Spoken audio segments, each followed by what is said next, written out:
is Les Brown. Today, everybody's aware of the fact that the 40-40 plan is gone. The day where you can go to college and expect to get out and work 40 hours a week for 40 years on a job.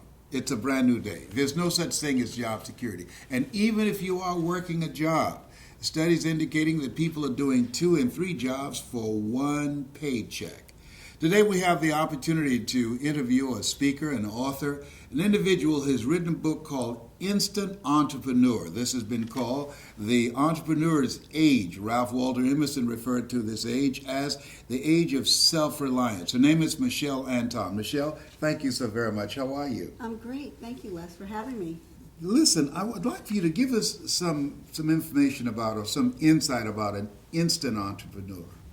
Well, you know, once upon a time, people would say, I have a dream, I want to do this, and then they would try to get money from friends and family. They would, maybe have some savings and they'd launch a business. But what is the biggest problem?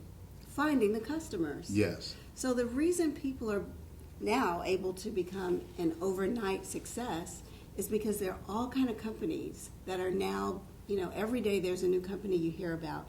I'll give you an example.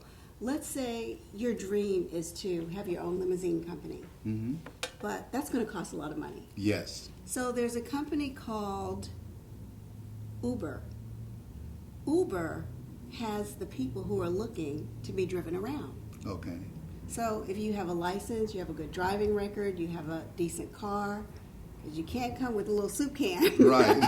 And you can't come with the DUI. You have to have a and good you driving can't come record. driving a hoopty. Exactly. Okay. Exactly. But you can sign up with them, and they can get jobs for you. I was in LA recently. My daughter called Uber for me. I was going to the airport, and they took me to the airport from Hollywood for $20, which is less than what a cab would have cost me. And I was talking, I was so fascinated. It was my first time in the Uber mobile, so to speak. Yes. And so the guy that was driving me around said to me that he makes over $1,000 working just 3 or 4 days. And he works like Thursday, Friday, Saturday, or Friday, Saturday, Sunday. So this is a great opportunity for someone who has a dream and literally overnight can become an instant entrepreneur. They can have their own business. They don't really have a boss that they have to answer to. They can do it on their time when it's convenient. Well, a lot of people will say, well, how do you get started?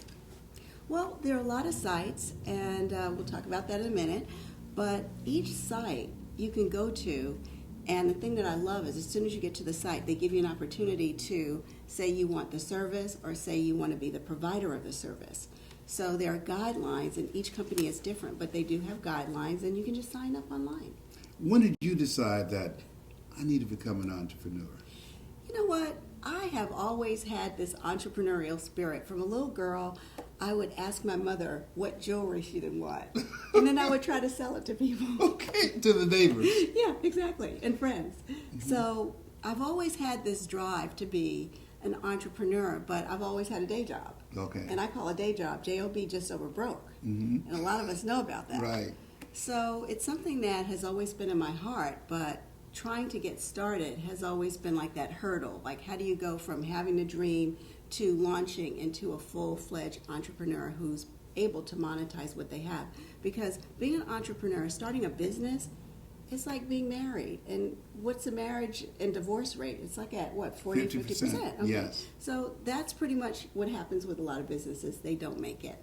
Well, how do you gauge whether or not this is suitable for you, that this is a right fit for you? Because everybody can't do it. You're right. And for some people, it's out of necessity. It could be a mother who has a child to care for that doesn't want to put that child into daycare. And though she wasn't contemplating being an entrepreneur, when you look at what it costs to put a kid in daycare, not to mention, you look at the stories on the news and they're horrifying. But it's cheaper for you to have a business. You'll get write-offs and you'll get a tax break from it. So it may be a lot more convenient for you to be a stay-at-home mom. There's a resource that's really phenomenal, and it's called Fiverr.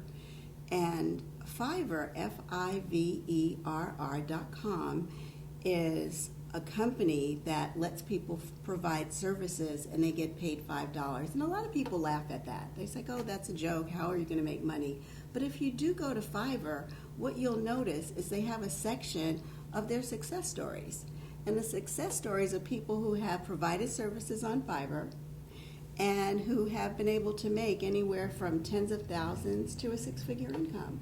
So Fiverr is a phenomenal lead generator. You post your price as $5, and then you get $4, and Fiverr gets to keep $1. And some people will look at that and say, that's a lot, that's 20%. But would you, Les Brown, pay $100 to make $400? That's Absolutely. the real question. Yes, Okay. yes. But what about people who are saying, I'd like to be an entrepreneur, but I don't have the money. I don't have the capital to invest in a business. Well, the beautiful thing about it's called the sharing economy. There are a lot of different names that are coming out that describe this new trend. And that's the beauty of it. The sharing economy? The sharing economy, where Okay, we're explain that. sharing. We're sharing services and skills. Mm-hmm. So there's a company called Skillshare.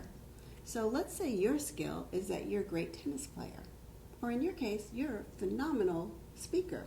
Mm-hmm. You can post your skill on Skillshare, and people who are looking for that skill. So now we're raising the bar. We started with Fiverr, $5. Now we're raising the bar where you can ask for what you want to ask for your price. So I know in my first book, Weekend Entrepreneur, there was a guy that was teaching kids to ride their bicycle for $75 an hour. Mm. Yeah. So you're saying that on this site, whatever your skill set is, you can put it out there, and there are people who will offer you a certain amount of money for that skill set to be taught what it is that you know. Yes. Okay, so what about partnerships? Is it possible that if you're going into business now, that you can find some resource that can connect you with like-minded people who also have an interest in that industry, that you can partner up with them? And the reason I ask that because 72% of corporations are striking strategic partnerships. That's a good question. This is a fairly new phenomenon that's happening all over the world. And what I suspect is pretty soon there will be companies or a hub. And that's what I'd like to do. I'd like to be a part of that hub where people can come and get that kind of information. Because people are wondering, how do I find out how to do this? Or I live in another country, how do I do this? And each country has different regulations amongst different services. But it's phenomenal. I don't really have the answer to that question, but I do want to be a part of how companies, when they're getting ready to transition employees, can provide things like this as a resource. A lot of young people are unemployed. Can this also be a good fit for them to look into? Are there opportunities for young people to become entrepreneurs early on? Absolutely.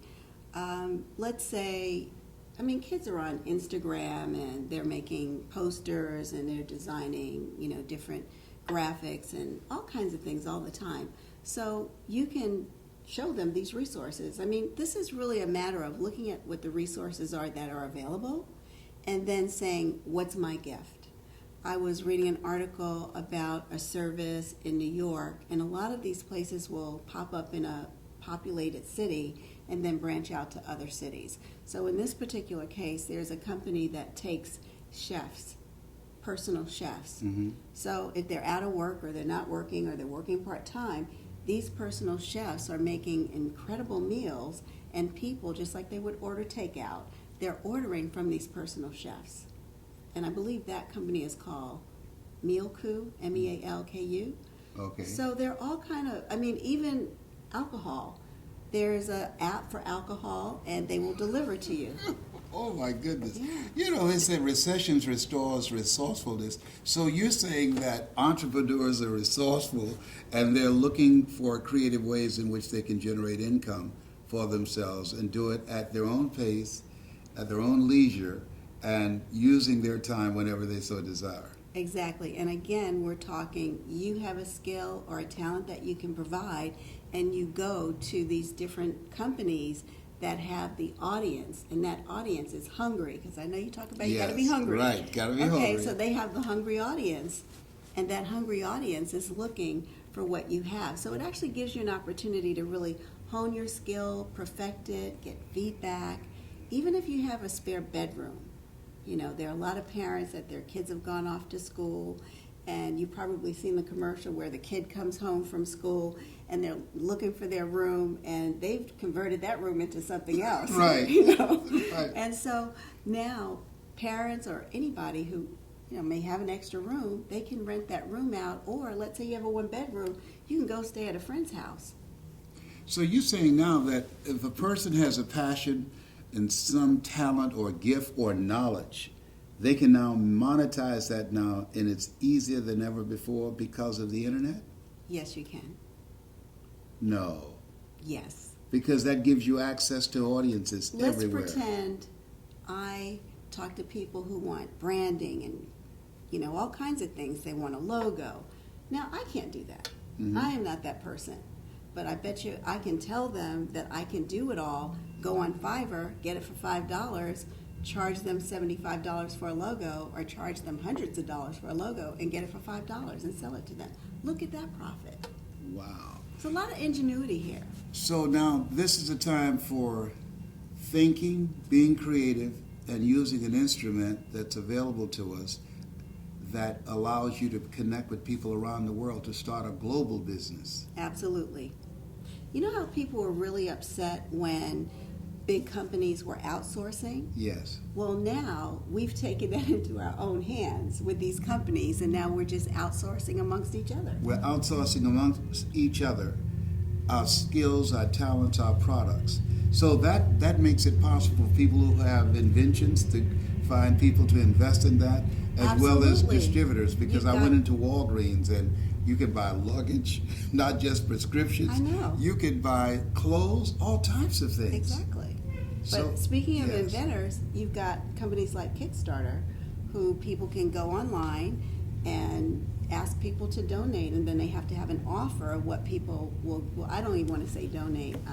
They put money up, and I'm not sure if they get the money back if it's a loan, but Kickstarter is a great way to raise money.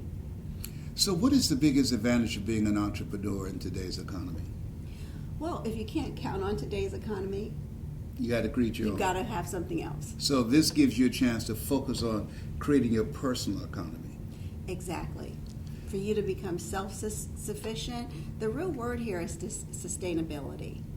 And if you really think about sustainability, then if you're a person who is creative and you have a lot of different talents, then you can have a lot of different things that you can market. You don't have to stick with one thing. You can have 3 or 4 things that you can do. And so your book, Instant Entrepreneur, what is it that people can expect to receive from there that will allow them to pursue their dreams in creating their own business? Well, this is a conversation, this whole new sharing and collaborative environment that we're in. This is a conversation that's not readily available and accessible everywhere. So what they can expect is to understand what the rules are, they can understand what the opportunity is for them and how they can make a lot of money. They can learn how to grow, build, and create. If you're an entrepreneur, you need to do any one of those things, but not necessarily in that order. You may need to create to grow. You may need to build first so that you can create. Because I'll tell you something, if you don't have any money, then you may not be feeling very creative. This is true. They had a study that came out recently saying that people who are broke make bad choices because of the pressure and the stress of being broke. Exactly. Yeah, so having the ability to partner with some other people who have some money in their pocket that they'll be willing to invest in what you're doing is also an opportunity for entrepreneurs to do, seeking other partnerships. Absolutely. What's the major goal you'd like to achieve right now with your message of instant entrepreneurs? What is it you want people to know? I want them to know that they can do this. And it's an opportunity to use this as their comfort zone to earn money or a launching pad to do something bigger. Because there's a lot of confidence that you gain in being able to do your craft, to do what you want to do. The unfortunate thing about doing things is a lot of times, let's say you're a speaker, and you only speak once or twice a year. So what that's going to mean is it's going to take you a much longer time to be good at what you do. if you have more opportunities and you get the feedback and you get the accolades from people, you've got testimonials, you've got experience, and hopefully you can take what you're doing so you can have a demo reel and you can have it online. You can grow pretty quickly. Let me ask you, how explosive is this? Do we see more people now getting into entrepreneurship than ever before because of the economy? Well, they can, because the barrier of entry is not this high wall that people can't get over. Mm-hmm. If you want to do something, doesn't it feel great to say, look at my masterpiece, that's what I did and got paid for that? Yes. That feels great. And, even a person who has a job, a lot of people will say, well, Michelle, I need extra money, but I'm too tired. And what I find is that when you are invigorated and you feel good about something that you're doing in your life, it doesn't matter if you just taught your niece how to do something or if you just baked a cake. You feel good about it and that energizes you. Everybody comes home tired from work, I don't want to cook dinner. But when you create that masterpiece, you feel great. So that's really what we're talking about. We're talking about something that is not sucking the air out of the room. We're talking about something that breathes life into you so that you can have a better life. Thank you so much. We appreciate you very much. Michelle Anton, teaching people how to begin to monetize their dreams. This is a time, as my mother used to say, it's a poor rat that only has one hole to get some cheese out of. So you want to create multiple streams of income. And the book, Instant Entrepreneur, will teach you how to do that. You have something special. You have greatness within you. This is the best part.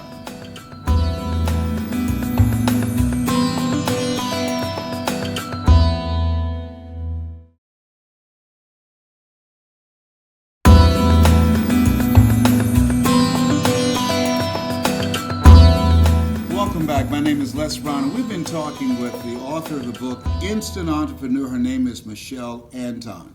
Michelle, what about people who are frustrated and feeling stressed out on the job where they are and feel like, hey, I'm dealing more with the politics and the culture than I am my position, and I want something else for myself? Well, first of all, don't quit your day job. Why do you say that? Because when you have the security of, even if it's not the greatest job in the world, you've got that security and you're not stressed. So it's better to find out what you want to do. That seems to be the number one question where people don't always know what they would do if they could do something else. So find out what you want to do, think of what you're good at, think of what you have a passion for, and do that on the weekend. Do that at night. Do it in your spare time first. Do a test run to see how this is going to work for you. One of two things are going to happen. You're going to love the opportunity that you have by monetizing the skill, the talent, the hobby. Or you're going to appreciate your job a lot more because you're going to realize, wow, this isn't as easy as I thought it was. But a lot of people are stressed out. In fact, in the United States, we have the dubious distinction of the heart attack rate increasing by 35% on Monday morning. People getting ready to go to jobs say, hey, in fact, there's another study came out that said 86% of Americans hate their jobs, and there's something now called presenteeism, that people are present, but their mind is someplace else. So if you're one of those individuals like I was, say, you about to make me lose my mind up in here. You about to make me act a fool up in here. What's a good transition that a person can make? Is there a plan of action that you can just have that will allow you to leap, as we say, and grow your wings on the way down? For some people, they will know immediately some of the things that they could do. For me, I wasn't looking to write copy for a website, but someone called me. Actually, I had called him and said, I'd like to learn more about how to do this. He got a client that couldn't afford to pay him his $10,000 fee to write web copy. So he referred them to me, and that was how I learned through, trial and error. I didn't really know what I was doing, but through research and through mentoring through other people, I was able to, as you said, grow your wings on the way down. So, a lot of people talking about coaching and mentorship in business because you don't know what you don't know, and many times people think they know. How do you find a mentor or coach And what are the things that you look for to see whether or not, as an instant entrepreneur, if it's a good fit? I honestly think that the coaching model is becoming somewhat obsolete for a certain sect in society, because if you're successful and you've got a great job and you have money for coaching, that's great. If you have a company and you're thriving, you have extra money. But if you're a person who's trying to find your way and you don't have hundreds of dollars to pay a coach, then you're going to have to look in some other areas. You're going to have to get a mentor, because usually mentors are willing to work with you for a set amount of time for a certain thing that you want to accomplish, and they don't normally charge you. A lot of people are looking now into franchising because they have a system. It takes all the guesswork out of it. It's about getting trained and executing on the system. Is that something that many entrepreneurs are doing now? Well, I think a franchise is a wonderful idea, assuming that you have the money for the franchise. Franchise fees are extremely high, so you've got to be a really solid person to be able to even qualify for that opportunity in most cases. I know that there are exceptions, and there are probably franchises that are a lot cheaper than, let's say, a Subway or a McDonald's franchise, but that may not be the way to go if you are not in, the financial position that you'd like to be in. Now, there are studies indicating that over 90% of businesses fail their first year, according to the Chamber of Commerce. What do you find the reason for that, and how can people avoid those mistakes that other people are doing constantly when they go into business? A lot of people are so interested in doing what they're doing. They've got their mind made up that this is what they're going to do, and they don't always take the time to really do the research and to get clients. Because if you are going to bake a cake and you're going to have a bakery, you have to have people coming to your door. If you don't go through the process of looking at what's it going to cost you to have your storefront, what's it going to cost you to run a kitchen? If you don't do all that research, then you are going to fail, because you haven't really taken the time or had the expertise or had the right people around you to show you how to really get in front of this so that you can succeed. Years ago, there used to be a saying that if you build the best mousetrap, the world will be the path to your door. It seems like things have changed, that if you have good marketing, even if you don't have a mousetrap, the world will be the path to your door. Talk to us about the need for having some knowledge about marketing as an entrepreneur. Well, you have to. Without marketing, then you're kind of like one hand clapping. It's just you by yourself, and you're not really succeeding. So you've got to go out and ask people. If someone buys your product, you have to ask them, what do you like about it? You've got to do your own marketing survey, basically, and you have to find out, because the companies that are out there are spending a lot of money to acquire customers and to know what the customers want, and customer service is so important. It's better to have 3 customers that love what you do and they continue to come back than having 15 people, and out of those 15, the majority of them don't like what you do, and they're telling other people, and the word's out that, you're not a person to do business with. So you really do have to be, you look at certain stores, you look at like a Nordstrom's, where when you go to shop there, you can go back and they're very easy to return and exchange. And that's what everyday people have to do that start up a business. They have to make it easy to do business with you. If you're difficult, then why is somebody going to waste their time with you or fighting with you about your product or service? I'm glad you mentioned service. John H. Johnson, who started Ebony Magazine with a $500 investment from his mother and built it into a $400 million empire, he said that there's no defense against an excellence that meets a pressing public need.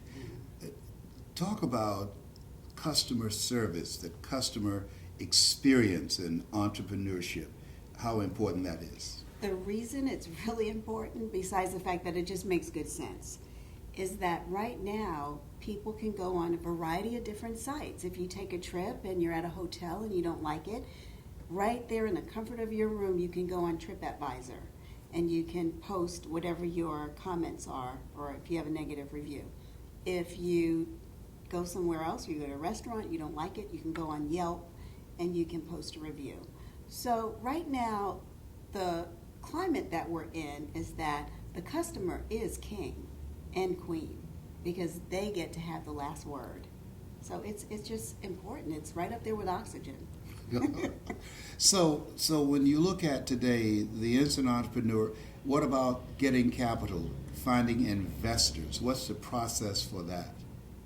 Well, depending on how much money you're getting, you would have to be compliant to receive the money.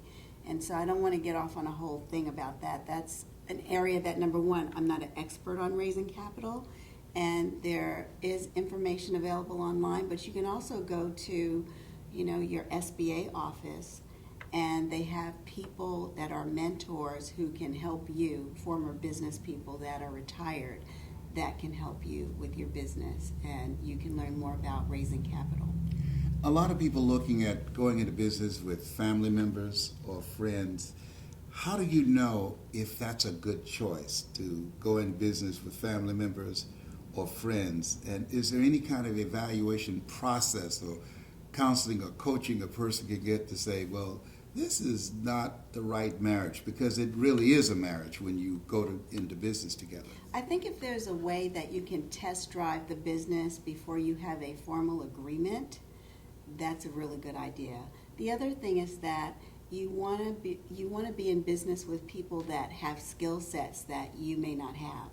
Because if you're creative and your partner's creative, then who's going to be able to really handle the back office? Or if you don't like selling, you don't want to be with a person who doesn't like to sell. Someone has to have a skill that's going to really drive the business. And so sales and marketing and your bookkeeping, your accounting and all that, there has to be someone in the mix who wants to do that. If both of you want to play all day, then you're not going to get very far. In the book E-Myth, Michael Gerber, he talked about the fact just because you can fix a car doesn't mean you can operate a service station, or just because you can bake a cake does not mean that you can run a bakery.